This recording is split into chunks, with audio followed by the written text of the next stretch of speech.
The country's intelligence agencies warned last year that violent protests in response to COVID-19 restrictions were possible. And yet the extent of the anti-mandate protest at Parliament's grounds did seem to catch authorities by surprise. Disinformation and conspiracy researcher Byron Clark joins us now. Good morning. Morning. What did you make of this? So we learned there was a warning. Would they have been able to predict what happened at Parliament? That was pretty hard to foresee. Well, I had a read of the report last night, and it's not surprising that intelligence agencies were noting the possibility of some sort of violent protest. I think a key part of it was that they noted it's difficult to predict a violent event because violent rhetoric in these online spaces where these events are being organised and where these people are gathering has just been so normalised that it would be easy to miss a violent threat amongst all of the other violent chatter, the talk of hanging politicians and things like that. Yes, but the protest itself, it didn't start out as violent. No, it started out relatively peaceful, and some commentators even talking about the festival-style environment there. But if you looked at the online groups on Telegram in particular, you could see that right from the start, some of these more militant, some of these more radical groups were involved and were supporting and were advocating for more militant actions at the protest. How big, though, do we differentiate between the groups here? So there was a group of people early on in the protest, clearly, who were more focused perhaps on the mandate. There were clearly people among that, in the protest, who had more extreme views. Towards the end of the protest, maybe that balance changed a bit. Do we need to make these distinctions?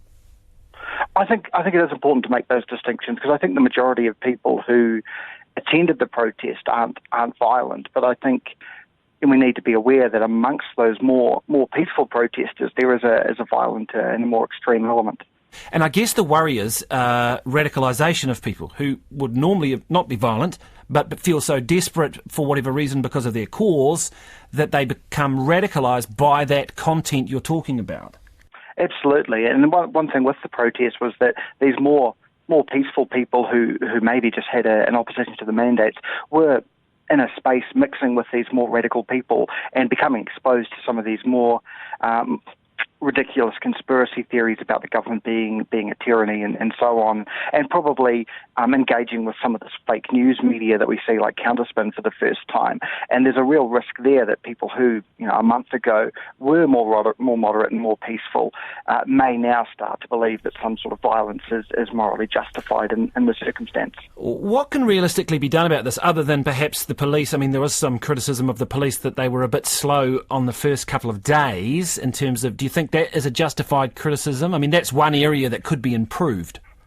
I think it's a justified criticism, but I would also point out that for a lot of these groups, having the police go in early and perhaps take a more hardline approach would have been used for their own propaganda to reinforce this idea that the government has become tyrannical. And I'm seeing that with some of the footage from the protest from those last days already starting to get spun into this narrative. So it's a difficult task for police and I think for politicians as well. Just finally on that, you can't shut that media down though, can you? You mainstream media obviously has a lot of regulations and rules that it has to adhere to. Social media, not so many. Is that an area for some government intervention? But then you run the risk of all sorts of problems with free speech. So what do you do there? It's certainly a conversation worth having.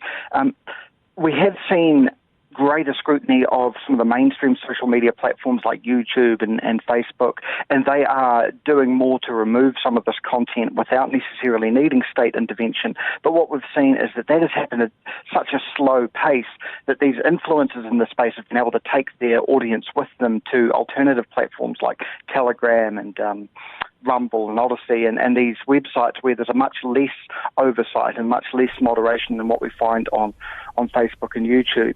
And some of these websites and platforms are based in countries where even if we had some sort of state regulation of social media here, they may not adhere to that anyway. Byron Clark, thank you very much for your time. Disinformation and conspiracy researcher. Appreciate your time this morning.